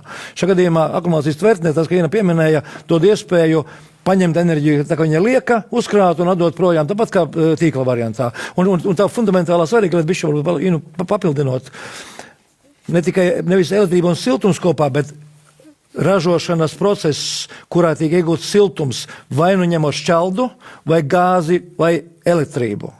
Un tajā brīdī, kad kāds no resursiem ir lētāks, tāds šo siltumu saražo un uzkrāja vajadzībām, kuras ir vajadzīgas. Sevišķi dara šītība, bet nevis... Saimnieku domāšana. Līdz ar to nedomājam par elektrību kā pretnostatījuma siltumam, bet elektrība, gāze un šķelda ir tie, kur no kā ražo. Un tas, kurš ir lētāks, un varbūt ar to pašu CO2 kvotām, ko Edgars pieminēja, runājam par zaļu elektronu, tas rada to pozitīvo cilvēkam aciņā. Super. Es dzirdu to, ko es gribu dzirdēt, un tas ir tas, kas man patīk. Edgar, ko tu par šo visu gribi teikt? Piedod, es tev mazliet iedošu vārdu. Nē, pilnīgi noteikti to arī nozare, siltuma nozare, es uzskatu, arī strauji pārņem. Arī tā skaitā Rīgas siltums investē elektrokatlos, teiksim, lai šīs visas priekšrocības un tirgus specifika izmantotu. Un tas ir, ko varbūt mēs vēl tā neuzsvērām, ka vēsturiski vienmēr elektroenerģijas ražotāji tā kā uzskatījuši sevi tā par svarīgākiem nekā siltumražotāji. Mūsdienās jau tas ir pilnīgi skaidrs, ka tās nozares ir pilnīgi kopā, un siltums mums ir tikpat svarīgs kā elektrība, un kā Iena jau minēja, mēs siltumu patērējam daudz vairāk nekā elektroenerģiju. Un joprojām, teiksim, vēl, teiksim, pēc tās visas diskusijas uz beigām ejot, jā, es jau teicu, ka es ļoti atbalstu pārēju uz tirgu, uz regulēšanas mazināšanu, pārēju uz kaut kādām līmeņa atzīmēm, teiksim, siltumenerģijā, uz ko mēs tā kā jau sākam arī arvien straujāk virzīties, bet, te paliek tas jautājums, ja mēs tagad šodien atveram visas, teiksim, tirgus robežas, jā, tad te paliek tā problēma, joprojām, ka, teiksim, tad lielais ražotājs, ja, viņš nokaus visus mazos, ja mēs tagad noņemam visas robežas nost. Ja. Un te joprojām tas ir tas tā kaut kāda latiņa, kas joprojām paliek, ja, un, teiksim, kādā līmenī mēs to latiņu uzliekam, kā mēs viņu tur daram, tas ir tas pamat jautājums. Ja. Es noteikti esmu par to, lai būtu mazāka regulēšana, lai vairāk būtu lielāka konkurence, bet tajā pašā laikā, lai visi izdzīvotu un arī līdz ar to tikai tas tarifs būs patērētājiem zemāks. Bija jautājums vairāk par šo uzkrāšanu, respektīvi. Tu kā savus nozares pārstāvs, tas man tā liekas vistiešāk sasienās kopā ar to, ko jūs darat. Un šis ir man tā liekas tāds, ka ja šo varētu diferencēt šīs te iespējas un uzkrāt šo siltumu, tad principā šo energoresursu patēriņš būtu stipri mazāks un viņš būtu efektivizēts pareizi.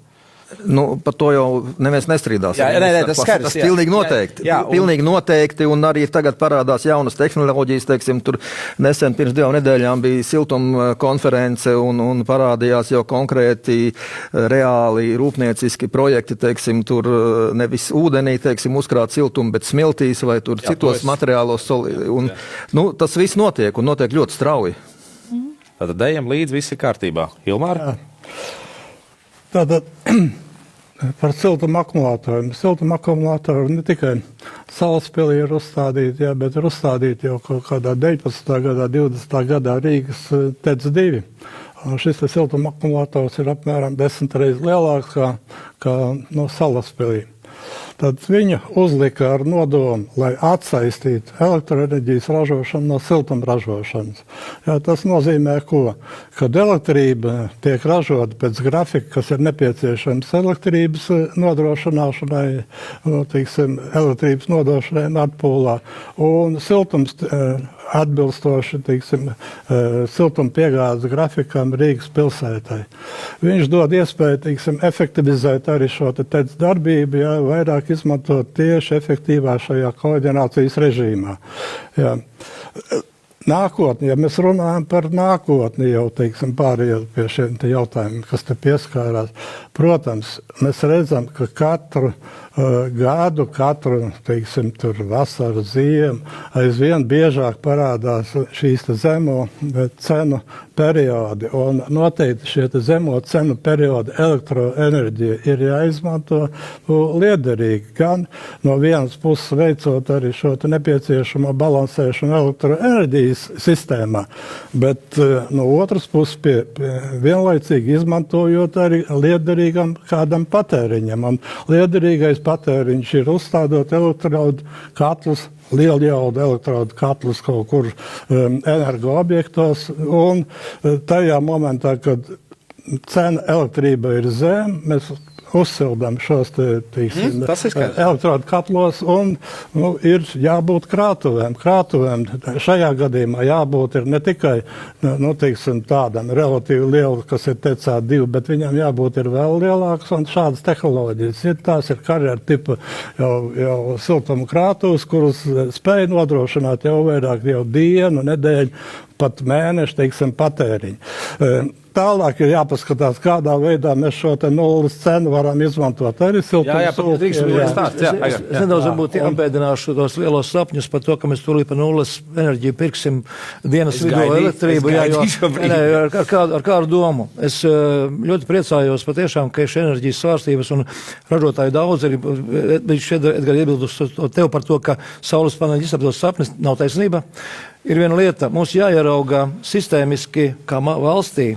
Divas lietas. Pirmā lieta, ka mēs ļoti maz tērējam elektrību paši, kā tādi. Tas numur viens. Otrā lieta, labi, mēs šobrīd šajā pagājušā gadā pamanījām ir dienas vidū nulles elektrības cēnā. Tajā brīdī, kad parādīsies elektrodu katli, kā jums šķiet, elektrības cena būs nulle dienas vidū. Un mēs iesim pa cikliem, tāpēc vēlreiz mums ļoti rūpīgi jādomā tiem, kas domās investēt šajā virzienā, jādomā, kādā veidā notiek cikliska attīstība. Nulles cena, pie kuras kāds investēs, paņems sildīs. Būs patēriņš. Nākošais būs patēriņš, parādās cena, parādās saules paneļu uzbūvētāji. Veidojās šī cikliskā sistēma, kurā mēs veidojam attīstītu valsti kopsumā. Es ļoti uz to gribu vērst uzmanību, ka siltums, kas šobrīd ir, mēs vienkārši nezinu, kāpēc neviens nav domājis, kā viņu labi izmantot. Es varu pieminēt piemēru Getliņu tas stāsts, kurš ir kādreiz likās, ka mēs pērkam tomātus, kas varbūt ir audzēti mēslos. Piedodiet, ja mēs atceramies vēsturisko stāstu, ja? Kā var būt, ka miskastē audzējam tomātus. Šobrīd mēs sakām, Getliņu tomāti forši, labi garšīgi, kura patiesībā sakot to, kas radās no atkritumu pārstrādes, pārvērt enerģijā un siltumā, kur izmantojam tālāk. Šobrīd, kāpēc es vēršu uzmanību par šo te labā krastā, to stūri, kurā mums ir gan teica, gan pārējie mažie ražotāji. Jāatrod Rīgai, un es skatos tagad uz tevi, Edgar, Rīgai kopsumā jāierauga veids, kādā veidā tur veicināt industriju, kur ir saistīta ar siltumu, kurš tur ir pārēm. Kurš tur vēl būs, zinot to, ka tur attīstās vēl sistēmas, kas ražo siltumu. Domājam kopā. Tur arī elektrība būs pieejama, un tieši līgumā arī citu cenu dos. Tad šajā gadījumā varbūt nevis pārmest šobrīd par tarifiem kā tādiem, bet un skatīties atpakaļ vēsturē, ko tur pieņem lēmumus. Jo tas ir tā nāves variants. Man patīk tavs domgājiens. Seju pret pagātni ir dibens pret nākotni. Jā, man patīk tavs domgājiens, jo tas bija tas, ko es gaidīju, ka kāds beidzot pateiks, ka jebkurš patēriņa pieaugums veicinās cenas augstumu. Un mums jāierauga cikliskums. Tur var izplasties vai sarauties. Uz šo brīdi, es saku vēlreiz, tāpēc es arī sāku to jautājumu ar tevi, tāpēc, ka man likās ļoti pārsteidzoši ka šo 5 gadu atpakaļ jūs to izdarījāt, jo tur neizskatījās galīgi tā, ka tas būtu efektīvi un ka tas varētu, labi, ja tie ir saules kolektori, tad ir cits stāsts. Ja tas ir tīri uz teniem sildīts ūdens, tad tas ir tomēr uz elektrības patēriņu, kas tomēr pieaug. Un tajā laikā tā elektrība galīgi nebija tik lēta. Bet tas, ko tu pilnīgi pareizi saki, ka, piemēram, Islandē tas siltais ūdens nāk no tās zemes un viņiem nav kur viņu likt. Ko viņi uztaisa? Viņi uztaisa fantastiski lielu akvaparku, kurā tas ūdens ir silts un viņš tiek izmantots. Viņi gurķus audzē un apsildu ielas un vispārēj tieši tā. Un Ozoliņkungs? Mēs pieskāramies pašlaik ļoti svarīgam procesam. Gan elektrības tirgos, gan siltuma tirgos akumulācija un akumulātori ir būtībā numur 1. Gan vienam, gan otram viņi ir nepieciešami. Svarīgi ir, kāds ir tirgus signāli. Ļoti mainīgās cenas elektrības tirgu un, nemainīgas vai regulētas cenas siltuma uzņēmumos. Visā Latvijā. Uz gadu uz priekšu. Un mēs pašlaik mēģinām tātad Rīgā ievest tirgus principus. Kas ir ļoti labs un pareizs solis. Mēs paskatīsimies, kāds būs rezultāts, kā tas izskatīsies pēc 20. novembra, kad atvēra dienas tirgus. Ļoti interesanti. Elektrības tirgus signāli saka, ka koģenerācijas stacijām Rīgā neatkarīgajiem akumulators ir laba izēja, bet tā ir nauda. Nauda kaut kur ir jādabūna, kādam ir viņa jāizdod, kādam ir jāpārliecina, ka šo naudu var ieguldīt un atgūt. Tad mēs nonākam pie tās vispārējās Latvijas biznesa vides raksturojuma. Ļoti neusticīga, ļoti skaudīga viens uz otru, neapvienojās un tāds faktiski tehnoloģisko procesu bremzē. Mūsu kaimiņi ir bišķiņi apgrozīgāki. Igauņi savu gāzes elektrostaciju sen jau pārved uz atkritumu dedzināšanu. Šis vēl viens, jā. Tā teikt, vērtība nenokā. Yeah. Mēs aprokam un atstājam visu nākotnē. Lietuvā 2 elektrostacijas, tā skaitā Viļņā. Tur meklējiet atbildi, kāpēc tur ir atšķirīgs regulēšanas režīms. Viļņa ir atkritumi un biomasa. Mēs vēl joprojām mēģinām kustēt pa 90. gadu risinājumiem. Mums vēl ļoti nepatīk runāt par jēdzienu ilgtspēja un klimatneitralitāti. Mums patīk runāt, bet mums tikai nemākam. Jā, bet tikai nemākam. Ielietot, tikai ne manā sētā, jā. Skaidrs, ka šī dalīšana tirgus, kā viņi ir izveidojusies pašreizējā brīdī, tad mēs esam tur, kur mēs esam, tas ir skaidrs, bet vajadzētu skatīties uz priekšu to, ko arī tu saki, un tu saki, ka visu aizmirstam, kas tur ir bijis, beidzam taisīt bļaušanu par to, kas ir bijis. Mēs jau vairs neizlabosim. Tad beigās varbūt tādu pēcvārdu, es sākšu ar tevī, Milmār, tāds pēcvārds, tad kas būtu tas pareizākais, ko mēs varam darīt gan Rīgai, gan arī Latvijai, lai šīs enerģijas cenas, es domāju, pa siltumenerģiju šajā gadījumā, tik ļoti neietekmētu šos galvpatērētājus, jo, diemžēl, tie cilvēki, viņi maksā beigās ar savu naudu, un tā brēka ir varbūt lielāka nekā viņi bija, varbūt tādu kopsavilkumu. Jā, mēs redzam, ka situācija enerģētikā strauji mainās, īpaši pēdējos gados ienāk aizvien lielākas atjaunojumā resursu jaudas, bet, diemžēl, viņas ir ar, nepastāvību, mainīgumu, kā rezultātā faktiski arī tirgus cenas elektroenerģijas ražošanā mainās. Un šajā situācijā mums jāpaskatās plašāk, ne tikai Rīga, ne tikai Latvija, arī plašāk Baltija un varbūt tālāk plašāk kādā veidā, kas būtu, liederīgi, kurā virzienā strādāt un attīstīt. Šeit ir jau pieminētās jaunās tehnoloģijas, jāvērtē kādā veidā viņas varētu būt izmantotas, lai, šī jaunā situācija maksimāli kalpotu arī valstī, arī galu galā rezultētos ar zemākām varbūt izmaksām enerģētikas jomā. Un tie ir šie risinājumi, gan balansēšanas, gan akumulēšanas risinājumi, gan efektīvas bāzes jaudas, pieminot bāzes jaudas, te gan, nezinu, kurš pieminēja, ka ir liela problēma, un tā ir jāskatās jau starptautiski, no Baltijas vismaz mērogā, ja, jo Igauniem, Lietuviešiem būtiski ir iztrūkumi bāzes jauda risinājumā, ja, un šeit, teiksim, šīs lietas ir jāsabalansē kopā, un jāatrod tie veiksmīgākie risinājumi, tā skaitā priekš Rīgas, priekš Latvijas, ja, un katrā ziņā Rīga obligāti ir jāskata kompleksi kopā ar elektroenerģijas, teiksim, ražošanas nozari, ar to, kas mums jau ir izveidots, ļoti efektīvi izveidots, ja, un, tādā veidā meklējot jau, teiksim, risinājums, kas palīdzētu gan samazināt tarifus ne tikai siltuma, bet arī konkurēt spēju elektrībā, ja, gan, teiksim, arī ekoloģiski mēs kļūtu, varbūt vēl zaļāk. Ok. Edgar, galvārds? Galvenais ir atrast kopīgu valodu visiem iesaistītajiem un pieņemt pareizus loģiskus lēmumus nākotnes vārdā. Ozoliņkungs? Teikšu, ka procesi virzās pareizā virzienā. Es esmu, teikšu, optimists par pašreizējo stāvokli, un man liekas, ka tie pūliņi, ko regulators, operatori, ražotāji pašlaik ir veikuši, ir ar labiem panākumiem. Un pašlaik būtu svarīgākais radīt apstākļus privātā kapitāla ienākšanai enerģijas sektorā, taiskaitā arī siltuma ražošanā un akumulācijā.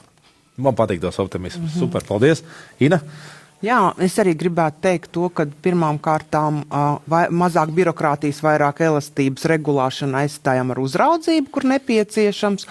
Un ļoti svarīgi dodam profesionāļiem strādāt, mazāk politikas tur, kur vajag profesionāļi zina, ko viņi dara, un pats svarīgākais arī sadarbība un skatīties vienam pret otru pretīm nākošāk, un tad jau būs labi. Ok, super, paldies. Šis bija ļoti labi. Laizānkungs? Jā, es varbūt sākšu ar lielāku skatījumu.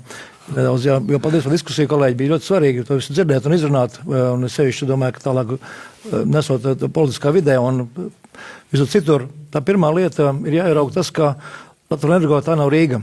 Mēs esam Latvenergo visi Latvijā. Un teci arī nav tikai Rīga. Mēs runājam tikai par vienu šauru daļiņu, par to, ko tecis dara, it kā siltums, kurā Latvenergo ir vainīgais galvenais pie visiem tarifiem, pie izmaiņām, ka izrādās publiskā telpā. Tad vēlreiz skatāmies strateģiskā skatījumā, kad Latvenergo tecis strādā noteiktu iemeslu dēļ, un visai Latvijai būtu jāiegūst no tā. Vienlaicīgi šis te, kad pieminēja monopola stāvoklis, drīzāk jau tāda jautājums ir, ka Rīgas siltums ir monopolists pie cauruļvadiem. Ja? Viņam ir monopols pozīcija nekā mums, jo šajā gadījumā šie maz ražotāji un mēs esam konkurentā vidē. Un ko es varbūt gribētu uzsvērt, Latvenergo darbosies pēc normatīviem dokumentiem, kādi mums ir uzstādīti. Mēs noteikti no inženieriskā pozīcijā mēģināsim darīt tā, lai tas ir sakarīgi, godri. Kolēģi pieminēja stāstu par koģenerāciju, salāgošanu, siltums, elektrība un kaut kas tāds. Tātad mēs šajā gadījumā noteikti sekosim tam līdzi. Un es domāju, ka arī Atjaunīgo resursu federācija to pašu darīs, jo ir jāredz, kādā veidā veidoja šo tarifu sistēmu. Es gribu ieteiktu noteikti arī brīvo tirgu piemērot ļoti uzmanīgi. Un es reiz par reizei sevišķi politiskā vidē atgādinu, ka daudzos gadījumos mums jāpieņem ir valstiski lēmumi. Nevienmēr ir jautājums, kurš ir visu interesēs, un Ines pieminētais iepriekš sās, pie kura mēs nepieskārāmies, kas aizgāja varbūt blakus, mazie ražotāji patiesi ir tie, kuri nodrošina šo rezervēšanu, to riska zonu, kurā ja gadās situācijas, un arī tec var apstāties, un tec ir liels labs mērķis kādam ļaunajam. Šajā gadījumā tad ir daudz lietas, kuras parādās blakus, bet tas tad ir jāizrunā skaļi, un mēs vienojamies par to, kāpēc katra vieta darbojās, kāpēc mēs to veidojam, un varbūt tas jāieceno cenā. Jo rezervēšana maksā, kolēģi. Kura otra mašīna maksā. Un tāpēc šī regula valstiskie lēmumi ir jāpieņem droši, nebaidoties. Es pieminēju stāstu par šo te labāk rasta Rīgas siltuma kombināciju. Arī tur valstiskie lēmumi, varbūt tas, protams, nav Rīgas līmenis. Tas ir valsts līmenis, kurā mēs atbalstam, veidojam speciālu ekonomisko zonu, kurā ir ļoti labs pieeja siltumam. Ļoti labi pieeja elektrībai, kurā apkārt ir daudz ražotāju.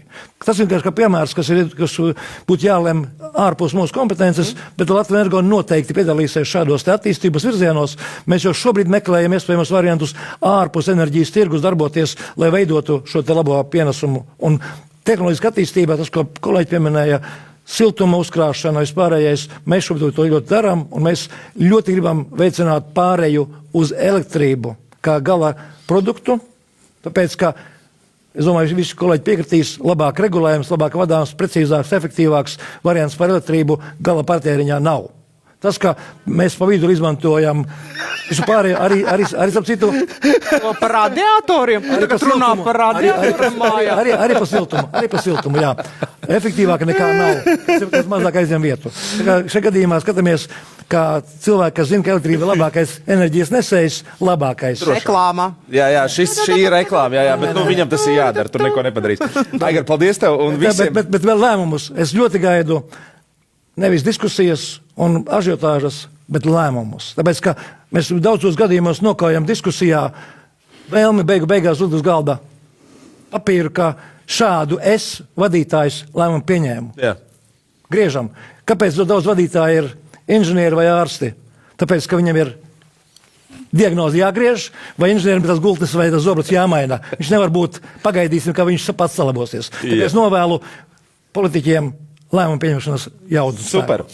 Tātad, pirmkārt, jā, paldies, Aigar. Pirmkārt, paldies visiem, protams, ka atnāca, un šis ir, kā es teicu, speciāli izlaidums, un cerams, ka tāda būs vēl. Bet es tādu kopskatu vispār, ko tad es no šī visas šodien esmu dzirdējis, no šīm 2 stundām spraiga sarunu. Tātad tirgus atvēršana, tas ir tas, kuram ir jānotiek, bet ar nosacījumu, ka tur ir pārējais laiks un ļoti jāsako līdzi, nevis ar birokrātisku pieeju, bet tomēr ar uzraudzīšanas, pareizi, ja? Un tad arī tas tirgus sakārtos, kas no ko var. Par saimniecisku pieeju šis, man tā liekas, ir, tur vispār nav jautājumu. Bez tā mēs vispār uz priekšu nekur neejam, un valstisku, kas man tā liekas vissvarīgākais ir mazāk politikas. Nu, tas ir, man šķiet, tā ir viena no lielām problēmām, ko tu pats tikko kā arī minēji, kad jebkurš foršs, nezinu, vai slikts kaut kāda ideja vai kas tiek nokaut vienkārši saknē, jau neaizejot pat tālāk, un politiķi uztais kā baigo brēku.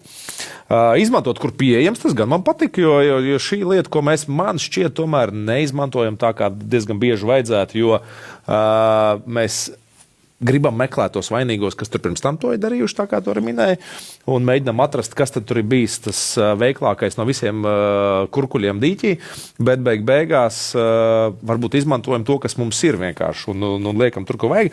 Brēkas īsti nav. Tad pie šī brīža, ja es izņemot līdz Ilvāram aizējot, tad viņam bija cits viedoklis, bet 4 cilvēkiem, un arī rīdzinieki, kur dzīvo Rīgā un saņem arī rēķins par to visu, arī tu starp citu arī saņem, jā. Tātad brēks īsti nav, un siltums būs lēts, to tu teici? Lētāks? Lētāks, jā, atvainojos.